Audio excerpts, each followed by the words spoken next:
আসসালামু আলাইকুম। সবাই কেমন আছেন? আশা করি সবাই ভালো আছেন। আজকে আমরা একটা টপিক দেখব, সেটা কি আমরা একটু দেখি। আমরা আজকে দেখব হলো এডিসন ডিজিজ, ঠিক আছে? এডিসন এবং কুশিন ডিজিজ দুইটাই আমরা আজকে দেখবো, কারণ দুইটা একটার সাথে একটা ওতপ্রোতভাবে জড়িত, একটার অপোজিট আরেকটা, যে কারণে একসাথে পড়লে আপনার কি এখানে মনে থাকবে। ওকে, তো আমরা প্রথমে দেখি এডিসন ডিজিজটা এটা কি। এটা হলো প্রাইমারলি এডিনাল ইনসাফিসিয়েন্সি। মানে কি মিনিং অফ দ্য মিমিক হলো কি এডিসন অ্যাবসেন্ট স্টেরয়েড লো, সবকিছুকে স্মল উইক অ্যান্ড কি ট্যান্ড হয়। ট্যান্ডটাকে আমরা বুঝবো। এখন আসি আমরা এডিসনটা কোথা থেকে ডিজিজটা তৈরি হয়। আমাদের যে কিডনি আছে, কিডনির উপরে এই যে ট্রাইঅ্যাঙ্গেলের মতো একটা ত্রিভুজের মতো কি দুই কিডনিতে দুইটা ক্যাপ থাকে, এটার নাম হলো কি এডিনাল গ্ল্যান্ড। হ্যাঁ, এডিনাল গ্ল্যান্ডটাকে আবার আমরা দুই ভাগে ভাগ করতে পারি, একটা হলো এডিনাল কর্টেক্স, একটা হলো মেডুলা। মেডুলাটা আমরা কিভাবে মনে রাখবো? মিডল, মিডল হলো এম দিয়ে শুরু, মেডুলা মানে এম, তার মানে মিডল মেডুলা। আর হলো কি মিডলে মেডুলা থাকে, এটা আপনারা মনে রাখবেন। এখন আমরা আসি এডিনাল কর্টেক্স থেকে কি কি তৈরি হচ্ছে আর মেডুলা মেডুলা থেকে কি কি সিক্রেশন হচ্ছে।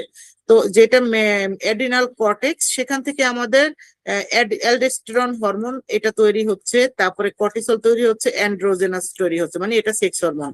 অ্যালডোস্টেরন হলো মিনালো কর্টিকয়েড হরমোন, আর কর্টিসল হলো কি গ্লুকোকর্টিকয়েড হরমোন। হ্যাঁ, আর এডিনাল মেডুলা থেকে যেটা মাঝখান, এখান থেকে কি তৈরি হচ্ছে? আমাদের ইপিনেফ্রিন, নর এপিনেফ্রিন, দুইটাকে একসাথে আমরা কি বলি? ক্যাটাকুলামাইন। ওকে, তো এখানে কি হচ্ছে? এই যে অ্যাবসেন্স স্টেরয়েড, স্টেরয়েড কোনগুলা? এই অ্যালডোস্টেরন প্লাস কর্টিসল, এগুলা কি অ্যাবসেন্ট থাকছে। হ্যাঁ, এডিসন ডিজিজে কি হচ্ছে? যে কোনো কারণে অ্যাবসেন্ট থাকছে, কি কারণ এগুলো আমরা দেখবো।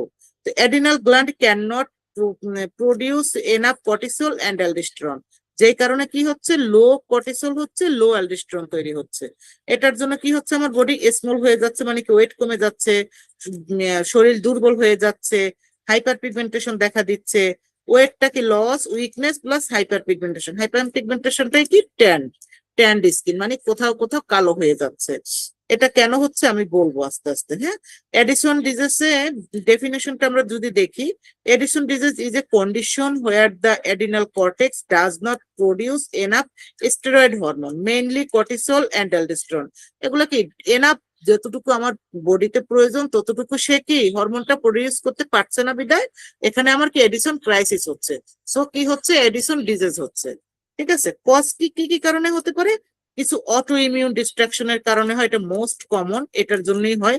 তো কি জন্য হচ্ছে বলা যাচ্ছে না। অটো ইমিউন, বডির বডি নিজেকে অ্যাটাক করে ফেলে, সেটাকে আমরা কি বলি? Auto immune. আর হলো কি টিউবারকুলোসিস যদি হয় তখন হতে পারে, এডিনাল হেমোরাইজ হলে হতে পারে, লং টার্ম যদি কেউ স্টেরয়েড খেয়ে থাকেন, হঠাৎ করে যদি সেটা উইথড্র করেন অথবা সাডেনলি স্টপ করে দেন, তখন তাদের কি এডিসন ক্রাইসিস হতে পারে। ঠিক আছে, প্যাথোফিজিওলজিটা কি? প্রথমে কি কর্টিসলটা কমে যাচ্ছে, কর্টিসল কমে গেলে আমরা জানি কি সুগার কমে যাচ্ছে, স্ট্রেস রেসপন্সটা কি কমে যাচ্ছে। অ্যালডোস্টেরন কমে গেলে সোডিয়াম কমে যায়, সোডিয়ামের সবসময় আমরা জানি পটাশিয়াম বিপরীত কাজ করে, তখন কি হয়? পটাশিয়ামটা বেড়ে যাচ্ছে, blood sugar, sorry blood pressure কমে যাচ্ছে। আর এসিটিএস কোনটা? এটা হলো এডিনো কর্টিকোট্রপিক হরমোন। এটা কোথা থেকে নিঃসৃত করে? আমাদের পিটুইটারি গ্ল্যান্ড থেকে। এখান থেকে কি হচ্ছে আমার? এখান থেকে তৈরি করে বেড়ে যাচ্ছে, বিধায় স্কিন পিগমেন্টেশন হচ্ছে। কেন? কারণ কর্টিসল যখন আমার বডি থেকে, কর্টিসলটা যখন কমে যাবে, হ্যাঁ, এখানে আমি দেখাই, এই কর্টিসলটা যদি এখান থেকে কমে যায়, কর্টিসলের নেগেটিভ ফিডব্যাকটা কি কমে যায়, তখন পিটুইটারি গ্ল্যান্ড, পিটুইটারি গ্ল্যান্ড থাকে কোথায়? আমাদের ব্রেইনে, হাইপোথ্যালামাসের নিচে। ঠিক আছে, এই পিটুইটারি গ্ল্যান্ড থেকে আমাদের কি তৈরি করে? অ্যাডিনোকর্টিকোট্রপিক হরমোনটা তৈরি করে। এখান থেকে কি করে? অ্যাডিনোকর্টিকোট্রপিক হরমোনটা আপনার তখন তৈরি হয়ে কি করে? প্রো অপিনো মেলানো কর্টিন থাকে ওখানে। এই প্রো অপিনো মেলানো কর্টিন থেকে কি করে? মেলানোসাইটোসিস স্টিমুলেটিং হরমোনটাকে তৈরি করে। এই যে মেলানোসাইটোসিস স্টিমুলেটিং হরমোনটা তৈরি করলো, এটা কি করে? বেশি করে মেলানিন তৈরি করে। বেশি করে কি তৈরি করছে? মেলানিন। হ্যাঁ, মেলানিন মানে কি? যত যার বেশি বেশি মেলানিন, সে বেশি কি বেশি হাইপার পিগমেন্টেশন হয়। তখন কি হচ্ছে? তখন আমাদের ত্বক, আমাদের মুখের ভিতর, আমাদের ওরাল মিউকোজা, আমাদের হাতের এই যে কবজির কনের ভাঁজ, তারপরে হলো হাঁটুতে, এই সমস্ত জায়গায় কি আমরা অতিরিক্ত হাইপার পিগমেন্টেশন দেখতে পাই। ওকে, এই হলো কারণ এখানে হাইপার পিগমেন্টেশনটা বাড়ার। ঠিক আছে, এটা বাংলায় লেখা, দেখে নিয়েন। সাইন সিমটম কি পাবো? ওই যে প্রথমে স্মল ওয়েট লস হবে, ওয়েট লস, ডিহাইড্রেশন। 2 নম্বরে বললাম কি উইক সিভিয়ার ফ্যাটিক থাকবে, মাসেল উইকনেস থাকবে, হাইপোটেনশন থাকবে, ডিজিনেস থাকবে। আর কি ট্যান্ট, যেটা তো বললাম হাইপার পিগমেন্টেশন ডার্ক থাকবে, স্পেশালি হ্যান্ড ফেস জামে থাকবে। আদার ইম্পর্টেন্ট সিমটমস এর মধ্যে কি পেতে পারি? নৈশিয়া, ভমিটিং, অ্যাবডোমিনাল পেইন, সল্ট ক্র্যাভিং। কেন? এখানে কিন্তু সোডিয়াম অনেক বেশি লস হচ্ছে, বডিতে সোডিয়াম থাকছে না, যে কারণে এখানে কি সল্ট ক্র্যাভিং হচ্ছে। হাইপোগ্লাইসেমিয়া হচ্ছে, কারণ এখানে কেন কর্টিসল আমার কি কমে যাচ্ছে, কর্টিসল কমে গেলে কি গ্লুকোজটা কমে যায়। ওকে, তারপরে কি হচ্ছে হাইপোনাট্রিমিয়া, যেটা তো বললাম সল্ট ক্র্যাভিং এটার জন্য হচ্ছে। আরেকটা হচ্ছে কি পটাশ হাইপার ক্যালেমিয়া। এখানে হাইপার ক্যালেমিয়া কেন হয়? যেহেতু এডিসন ডিজিজে অ্যালডোস্টেরন কমে যায়, অ্যালডোস্টেরন কমে যাওয়ার কারণে কি করে, স্বাভাবিক অ্যালডোস্টেরনটা কি করে কিডনিতে সোডিয়ামের রিঅ্যাবজর্পশন বাড়ায় আর পটাশিয়ামকে কি এক্সক্রেশন করে। হ্যাঁ, কিন্তু অ্যালডোস্টেরন যখন বডি থেকে কমে যায় তখন কিডনিতে ঠিকমতো পটাশিয়ামকে আর বের করতে পারে না, ফলে পটাশিয়াম শরীরে আস্তে আস্তে জমে গিয়ে হাইপারক্যালেমিয়া করে। ঠিক আছে, ডায়াগনস্টিক টেস্ট আমরা কি করব? Cortisol, aldosterone, ACTH, sodium, potassium, blood glucose, সবকিছু আমরা এরকম যেগুলো বললাম এইভাবে পাবো। ঠিক আছে, আর একটা হলো কি এডিসন ক্রাইসিস, এটা সবচেয়ে লাইফ থ্রেটিং এবং ইমার্জেন্সি, আপনাকে এটা কাজ করতে হবে। এটা হলো কি life threatening condition due to severe cortisol deficiency. একদম খুব বেশি কর্টিসল কোনো তৈরি হচ্ছে না, এত বেশি ডেফিসিয়েন্সি হয়েছে। তখন সিমটম পাবেন কি একদম কি হাইপোটেনশন, এক শকে চলে গেছে patient. Then severe vomiting, diarrhoea, hypoglycaemia, confusion. অবশ্যই ম্যানেজমেন্ট এখানে কি হাইড্রো কর্টিসন দিবেন, একদম মোস্ট ইম্পর্টেন্ট। যদি কোনো পেশেন্ট আপনি দেখেন অ্যাডিনাল ক্রাইসিসের পেশেন্ট আসছে, তাকে অবশ্যই আপনি আগে তাকে কর্টিসল দিবেন। কর্টিসল না দিলে তো তার তো কর্টিসল তৈরি হবে না, যেহেতু তার বডি থেকে তৈরি হচ্ছে না, আপনি কি করবেন বাহির থেকে দিয়ে তাকে বাঁচাবেন। তো কর্টিসল দিবেন, দেন নর্মাল স্যালাইন দিবেন যেহেতু সে ডিহাইড্রেট হয়ে গেছে, আর হলো কি ডেক্সট্রোজ দিবেন। ওকে, এই কয়টা দিবেন। ডেক্সট্রোজ কেন দিবেন? হাইপোগ্লাইসেমিয়া হয়েছে যেই কারণে ডেক্সট্রোজ দিবেন। ট্রিটমেন্ট হলো কি লাইফ লং হরমোন থেরাপি, সারা জীবন এডিসন পেশেন্ট কি হাইড্রোকর্টিসন খেয়ে যাবে, আর কি ফ্লুরোড্রো কর্টিসনটাও খেয়ে যাবে। ঠিক আছে, এটা হলো কর্টিসল রিপ্লেসমেন্ট, আর এটা হলো কি অ্যালডোস্টেরন রিপ্লেসমেন্ট। ইফ স্ট্রেস হলে কি ইনফেকশন সার্জারি হলে কি স্টেরয়েডটা বাড়িয়ে দিতে পারেন, কারণ যে কোনো ইনফেকশন যে কোনো সার্জারি যদি তার জ্বর টর থাকে, কোনো হসপিটালাইজেশন থাকে, তখন কি তার আরো ইয়াটা আপনার কি কর্টিসলের প্রয়োজনটা বেড়ে যেতে পারে, তখন কি ডোজটা বাড়িয়ে দিবেন। নার্সিং ম্যানেজমেন্ট কি মনিটর বিপি, কারণ কি আমি জানি এখানে কি হাইপোটেনশনের রিস্ক থাকে, তাই না? এই জন্য আমি কি করব, বিপিটা মনিটর করব, ব্লাড গ্লুকোজ মনিটর করব, কারণ এখানে কি হ্যাঁ এই ইয়াটা ব্লাড গ্লুকোজটা কেমন হয় একদম কমে যায়। ঠিক আছে, তাহলে আরেকটা হলো কি ইলেকট্রোলাইট, এখানে আমি জানি কি সোডিয়ামটা কমে যাচ্ছে, পটাশিয়ামটা বেড়ে যাচ্ছে, যে কারণে আমাকে কি ইলেকট্রোলাইটটা টেস্ট করতে হবে। প্রিভেন্ট ক্রাইসিসে কি করবেন? নেভার স্টপ স্টেরয়েড সাডেনলি, পেশেন্টকে বলতে হবে আপনি কখনো সাডেনলি স্টপ করবেন না স্টেরয়েড উইদাউট পারমিশনে। আর teach patient stress dose steroid, পেশেন্টকে টিচ দিবেন যে যদি তার কোনো স্ট্রেস থাকে, কোনো ইনফেকশন থাকে, তখন কি ডোজটা বাড়িয়ে দিতে। ওয়্যার মেডিকেল ব্রেসলেট, কেন? কারণ সবসময় মেডিকেল ব্রেসলেট পরে থাকবে, সে যখন বাইরে যাবে, একা একা কোথাও মার্কেটে গেল, কোথাও শপিং করতে গেল, বা নিজের মেডিসিন আনতে গেল, যদি হুট করে সে পড়ে যায় বা অজ্ঞান হয়ে যায় বা তার আনকনসিয়াস হয়ে যায়, তখন কি কারণে হয়েছে এটা মেডিকেল ব্রেসলেটটা পরা থাকলে এটা মানুষ বুঝতে পারবে, না পারলেও যদি হসপিটালে নিয়ে যায় একটা ট্রেন্ড পারসন দেখে বুঝতে পারবেন যে তার কি এডিসন ডিজিজ আছে, তো সেই হিসাবে তাকে ওইভাবে ট্রিট করতে পারবেন। আদারওয়াইজ যদি অন্যান্য ট্রিটমেন্ট করতে করতে, ইনভেস্টিগেশন করতে করতে পেশেন্টের জন্য কি দেরি হয়ে যাবে, এই জন্য মেডিকেল ব্রেসলেটটা most important. Diet high sodium, যেহেতু এখানে সোডিয়াম কম এই জন্য high sodium. Adequate fluid, avoid dehydration, dehydration কি এখানে অ্যাভয়েড করতে হবে, এই জন্য ফ্লুইডটা বেশি খেতে হবে। কুইক রিভিশন যদি আমি দেই এক লাইনে, এডিসনে কি হচ্ছে low cortisol, low aldosterone, low BP, high potassium, dark skin. Okay, most important. আপনি একটা মেমোরি ট্রিক্স মনে রাখবেন, অ্যাডিসনে পটাশিয়ামটা বেড়ে যাচ্ছে, আর হলো কি আপনার হলো হাইপার পিগমেন্টেশন হচ্ছে, আদারওয়াইজ বাকি সবকিছু কমে যাচ্ছে, বিপি কমে যাচ্ছে, তার সোডিয়াম কমে যাচ্ছে। ঠিক আছে, সবকিছু কি গ্লুকোজ কমে যাচ্ছে, সবকিছু কমে যাচ্ছে, শুধু দুইটা জিনিস বাড়ছে, সেটা হলো হাইপার পটাশিয়াম আর হলো কি ডার্ক স্কিন। এই গেল আমাদের অ্যাডিসন ডিজিজ। এখন আসি আমরা কুশিন সিনড্রোম। এটা কি হাইপার কর্টিসল, মানে ওখানে অ্যাডিসনে ছিল কি কর্টিসল তৈরি হচ্ছে না, অ্যালডোস্টেরন তৈরি হচ্ছে না, যেই কারণে সে অ্যাডিসনে ঢুকছে। আর কর্টিসল মানে কি, এখানে মনে করেন কি কুশিন ডিজিজ, এখানে হলো কি কর্টিসল কি অনেক বেশি তৈরি হচ্ছে। তো এটার জন্য কি স্টেরয়েড কি টু মাস স্টেরয়েড আমার বডিতে আসছে। কুশিং দিয়ে মনে রাখবেন কি আপনার একটা সোফা, সোফার মধ্যে যে আমরা এক্সট্রা একটা কুশন দেই না, এটা কি কুশনটা কি একটা, এটা কি এটা না দিলেও হয়, এটা একটা জায়গা মারে কিন্তু সৌন্দর্যের জন্য আমরা দিই, বাট এখানে কিন্তু কুশনের সৌন্দর্য না। আপনি ওটা দিয়ে উদাহরণ দিয়ে মনে রাখবেন যে কুশন মানে কি একটা কুশন, এক্সট্রা একটা কুশন আমরা যেমন দেই সোফায়, এরকমই কি বডিতে এক্সট্রা কর্টিসল তৈরি হচ্ছে, এটা কি বডির জন্য খারাপ। হাই হচ্ছে বিগ রাউন্ড হেয়ারি, ওখানে ছিল স্মল উইক টেন্ট, আর এখানে হলো কি big round hairy. Cushing of steroid কি too much cortisol in the body. High হলো high cortisol, high blood sugar, যেখানে কর্টিসল বেশি সেখানে কি সুগার বেশি। বিগ রাউন্ড হেয়ারি হচ্ছে ওয়েট গেইন হচ্ছে, রাউন্ড ফেস হচ্ছে সেটাকে আমরা কি বলি মুন ফেস। আর এগুলোকে হার্সিটিজম, হার্সিটিজম মানে কি হেয়ারি, কিছু কিছু জায়গায় কি তার হেয়ার উঠবে, এটাকে আমরা মেডিকেল টার্মে হার্সিটিজম বলতে পারি।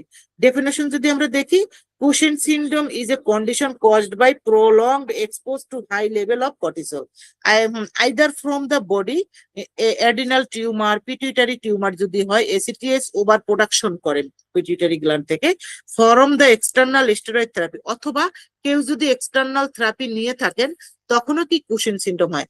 আমরা একজনের উদাহরণ দিতে পারি এখানে, আমরা তো সবাই মুকেশ আম্বানিকে চিনি ইন্ডিয়ার, তার যে ছেলে অনন্ত আম্বানি আছেন সে কিন্তু কুশিন ডিজিজে ভুগে, কারণ তার অ্যাজমা ছিল, সে অ্যাজমার কারণে অনেক দিন যাবত সে কি করেছে, এই যে স্টেরয়েড থেরাপি নিয়েছে।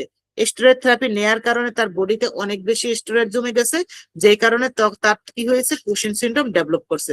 তাকে দেখেন তার পেটটা কেমন মোটা, হাত পাকাটা চিকন, হাঁটে কিভাবে, মুখটা অনেক চওড়া, ঘাড়ের উপরে দেখবেন যে একটু বাফেলো হাম্পের মতো উঁচু হয়ে আছে। তার মানে তখন আপনি ওটা দেখে মনে করবেন যে এইরকম এজ লাইক এটা হয় কি কুশিন সিনড্রোম। কজ কি এন্ডোজেনাস, যদি ভিতরের কোন শরীরে উৎপন্ন করে, পিটুইটারি এডিনোমা, এসিটিএস যখন বেড়ে গিয়ে সেকেন্ডারি কুশিন ডিজিজ করতে পারে, এডিনাল টিউমার, কর্টিসল বাড়তে পারে, ইটোপিক এসিটিএস কি স্মল সেল লাং ক্যান্সারের কারণে আবার কি আমাদের এসিটিএস টা বেড়ে যেতে পারে। ঠিক আছে, প্যাথোফিজিওলজি কি, কর্টিসল বাড়ে, ব্লাড সুগার বেড়ে যায়, প্রোটিন ব্রেকডাউন করে, মাসেল ওয়েস্টিং করে, ফ্যাট রিডিস্ট্রিবিউশন করে, ট্রাঙ্কেল ওবিসিটি, মানে ওবিসিটির ভিতরে ট্রাঙ্কেল ওবিসিটি হয়, মুন ফেস হয়, বাফেলো হাম্প হয়। আর কি এখানে কি হচ্ছে, এটা অ্যালডোস্টেরন, অ্যালডোস্টেরনটা বেড়ে যাচ্ছে, সোডিয়াম রিটেনশন হচ্ছে, এখানে হাইপারটেনশন হচ্ছে, দেখেন ওইখানে সোডিয়াম কমে গেছিল আর এখানে সোডিয়ামটা কি বেড়ে যাচ্ছে। ওকে, আর হলো কি ইমিউন ফাংশন কমে যাচ্ছে, ইনক্রিজ ইনফেকশন রিস্ক। আর সেক্স হরমোনটা কি কমে যাচ্ছে, মিনিস্ট্রিয়াল ইরেগুলেশন হচ্ছে, হার্সিটিজম হচ্ছে। সাইন সিমটমে কি পাবো আমরা, বিগ রাউন্ড হেয়ারি, বিগ মানে ওয়েট গেইন, থিন, ওয়েটটা কি স্পেশালি ট্রাঙ্কে আর ফেসে যায় কি হবে, ওয়েটটা গেইন হবে, বাট দুই হাত পা, চারোটা হাত পা কি থিন থাকবে, চিকন হয়ে যাবে, রাউন্ড হবে কি, ফেসটা কি রাউন্ড শেপ থাকবে, বাফেলো হাম্প মানে ফ্যাট বিহাইন্ড দ্য নেক, দেখবেন পিছনের দিকে কি নেকের ওখানে অনেকগুলো ফ্যাট জমে গেছে। আর হেয়ারই হবে কি hirsutism, excess facial body hair, specially ওমেনদের বেশি হয় হেয়ার হার্সিটিজমটা। আদার্স এর মধ্যে পার্পেল স্টার, পেটে ও গায়ে ফোলা ফোলা বা লাল বেগুনি দাগ থাকবে, ইজি ব্রুইশিং হয়, অস্টিওপোরোসিস হয়, কারণ কর্টিসল বেড়ে গেলে আমাদের কি অস্টিওপোরোসিস হয়, জয়েন্টে ব্যথা শুরু হয়। মুড চেঞ্জ হতে পারে, ইরিটেবিলিটি, ডিপ্রেশন। ডায়াগনস্টিক টেস্ট হলো কি কর্টিসল যদি বার, কর্টিসল আমরা টেস্ট করব 24 আওয়ার্স ইউরিন কর্টিসল এবং সিরাম কর্টিসল নিয়ে। এসিটিএস টা যদি পিটুইটারিতে কোনো প্রবলেম থাকে তখন এটিটিএস টা টেস্ট করলে বেড়ে যেতে পারে। ডেক্সট্রামেথাসন সাপ্রেশন টেস্ট, ডায়াগনস্টিক, এক যে যখন টেস্ট করবেন রাতের বেলা ডেক্সট্রামেথাসন আইভি দিয়ে সকালবেলা দেন, সেই ব্লাড নিয়ে টেস্টটা করা হয়। ইলেকট্রোলাইট হলে কি করলে সোডিয়ামটা বাড়া দেখবো, পটাশিয়ামটা কি কম পাবো, আর ব্লাড গ্লুকোজটা কি বেড়ে যাচ্ছে। ঠিক আছে, ট্রিটমেন্ট কি দিব, ডিপেন্ডস অন কজ, যেই কারণে হয়েছে সেটার উপরে ট্রিটমেন্ট দিব। যদি পিটুইটারি টিউমার হয় সেটা সার্জিক্যালি রিমুভ করে দিব, অ্যাডিনাল টিউমার হলে অ্যাডিনাক্টমি করে দিব, একটোপিক অ্যাসিটিস হলে ট্রিটমেন্ট করবো আন্ডারলাইং টিউমারের উপরে, এক্সোজেনাস স্টেরয়েড হলে গ্রাজুয়ালি আস্তে আস্তে ট্র্যাপিং করে বন্ধ করতে হবে। নার্সিং ম্যানেজমেন্ট কি দিবেন, মনিটর বিপি, ব্লাড গ্লুকোজ, এখানে দুইটাই কি হাই হয়ে যাচ্ছে, ডেইলি ওয়েট দেখবো কারণ ওয়েটটা কি আরো বাড়ছে কিনা, সাইন অফ ইনফেকশন কারণ এখানে অস্টিওপোরোসিস হচ্ছে এবং যেহেতু গ্লুকোজ বেড়ে গেছে এখানে কি ইনফেকশনের সাইনটা বেড়ে যাচ্ছে। ডায়েট কি দিবেন, লো সোডিয়াম, কারণ এখানে আমার ইডেমা হচ্ছে সোডিয়ামটা বেড়ে যাওয়ার কারণে এবং বিপিটা বেড়ে গেছে। এই জন্য ইডেমা এবং বিপিটা কমানোর জন্য সোডিয়ামটা কম দিব, হাই প্রোটিন দিব। কেন? মাসেল ওয়েস্টিং হচ্ছে যেহেতু, ওইটার জন্য তাকে আমরা হাই প্রোটিন দেবো। Adequate calcium and vitamin B দেবো, যেহেতু অস্টিওপোরোসিস হয়েছে সেই কারণে। পেশেন্ট টিচিং কি? Stress management, proper medication adherence, avoid sudden steroid withdraw, কখনো স্টেরয়েড সাডেনলি উইথড্র করতে পারবে না। কুইক রিভিশন যদি দেই, কুশিন সিন্ড্রোমে high cortisol, big body, round face, hairy, hypertension, hyperglycaemia হয়। মেন ট্রিটমেন্ট হলো, মূল কারণটা ট্রিট করতে হবে। কুশিন সিন্ড্রোমের কর্টিসল বেশি হয়, তাই ট্রিটমেন্টের গোল হলো কর্টিসলটাকে কমানো। যদি সার্জারি প্রয়োজন হয়, সার্জারি করে টিউমারটাকে বের করে দিব। স্টেরয়েড মেডিকেশনের কারণে যদি হয়, আস্তে আস্তে কি ওটা ধীরে ধীরে ট্যাপিং করে বন্ধ করে দিব। ঠিক আছে? আর পিটিটারি টিউমার হলো, ওটা টিউমারটা আমরা কি ট্রান্সফেসেটোরিয়াল করে সার্জারি করে করে দিব। এটাকে হাইপোফেসেক্টমি বলে, মানে কি নাক দিয়ে পিটিটারি টিউব রিমুভ করা হয়। এটা হলো কি ফার্স্ট লাইন ট্রিটমেন্ট যদি পিটিটারিতে কোনো ট্রিটমেন্ট হয়। ঠিক আছে? আর যদি এডিনালে টিউমার হয়, তখন কি এডিনাল গ্ল্যান্ডকে আমরা সার্জারি করে দিব। যদি সার্জারি পসিবল না হয়, তখন মেডিসিন দিয়ে কর্টিসলটাকে কমানো হয়। কি কি মেডিসিন? কিটোকোনাজল, মিটোট্রাপন, আর হলো কি ওসিলো ড্রোস্টেট। এগুলোতে কি করে? কর্টিসল কমায়, এগুলো আমরা দিতে পারি। ঠিক আছে? এই হলো ইজি কম্প্রেশনটা, একবারে দেখতে পারেন আপনারা। কর্টিসল হলো এডিসনে লো থাকে, কুশিনে হাই থাকে। বিপিটা এডিসনে লো থাকে, কুশিনে হাই থাকে। ওয়েটটা এডিসনে লো থাকে, কুশিনে গেইন হয়। স্কিন হাইপার পিগমেন্টেশন হয়, আর এখানে purple star, thin skin. Muscle week থাকে, এখানে মাসেল ওয়েস্টিং হয়, লিম্ব গুলা কি থিন হয়ে যায়। নর্মাল এডিসনে ফেসটা নর্মাল থাকে, বাট কুশিনে ফেসটা মুন ফেস হয়। আমরা একটু ছবিটা যদি দেখি, এই দেখেন ছবি, এটা হলো এডিসন আর এটা হলো কি কুশিন। দেখেন এটাকে বলে বাফেলো হাম্প। হ্যাঁ, এই যে পিঠের উপরে একটা কেমন করে হয়ে আছে না, যে একদম মহিষের মতো, এই যে এটা হলো বাফেলো হাম্প। মুখটা থাকে কি মুন ফেস, একদম গোল। এই যে স্টেয়ার মার্ক। হ্যাঁ, ট্রাঙ্কেল ওবিসিটি, পেটটা মোটা হয়ে যাচ্ছে আর ওবিসিটি হচ্ছে। হাত পা গুলো দেখেন চিকন হয়ে গেছে, হাত পা গুলো থিন থাকে। আর এটা তো সবকিছুই শুকনা, বিপি টিপি সব কমে যায়। এই হলো সাইন। ঠিক আছে? এইটুকু পর্যন্তই আজকে। এটা আপনারা পড়াশোনা করেন, খেয়াল রেখেন। Thank you so much. আল্লাহ হাফিজ।